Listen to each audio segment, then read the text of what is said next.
In a dark room, people sit quietly, waiting. Helen Duncan stands at the front, ready to call on the dead.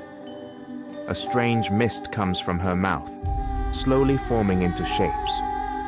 She says these are spirits, bringing secrets from beyond. But as word of her séances spreads, British officials start to worry. How does she know things only the military should know? Was Helen really speaking with spirits, or was something else going on? This is the story of Helen Duncan, the last person in Britain to be called a witch.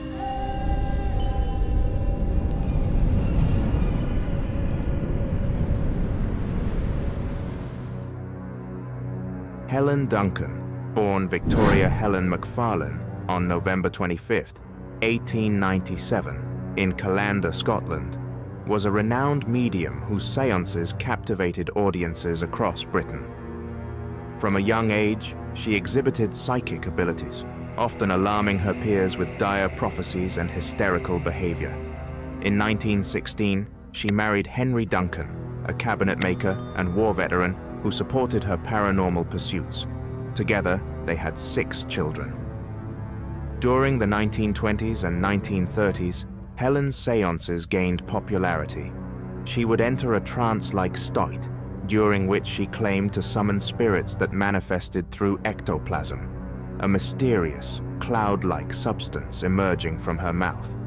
These séances were often conducted in dimly lit rooms, enhancing the mysterious atmosphere. However, skeptics questioned the authenticity of her abilities. In 1928, photographer Harvey Metcalf attended one of her séances and captured images revealing that the supposed spirits were made of cheesecloth and other materials. Further investigations by psychical researcher Harry Price in 1931 suggested that the ectoplasm was made from cheesecloth, egg white, and other substances. Despite these exposures, Helen maintained a loyal following. During World War II, her séances drew significant attention.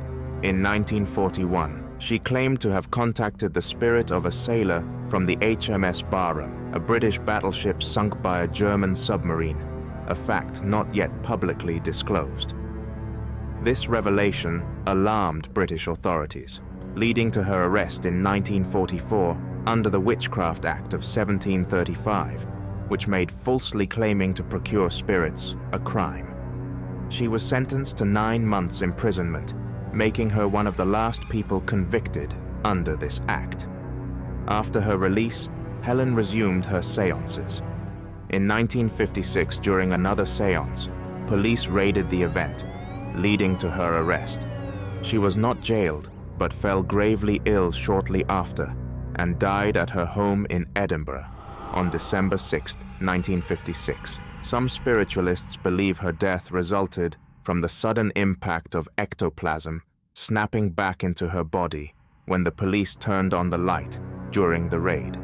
However, her medical records indicated a long history of poor health, including heart trouble.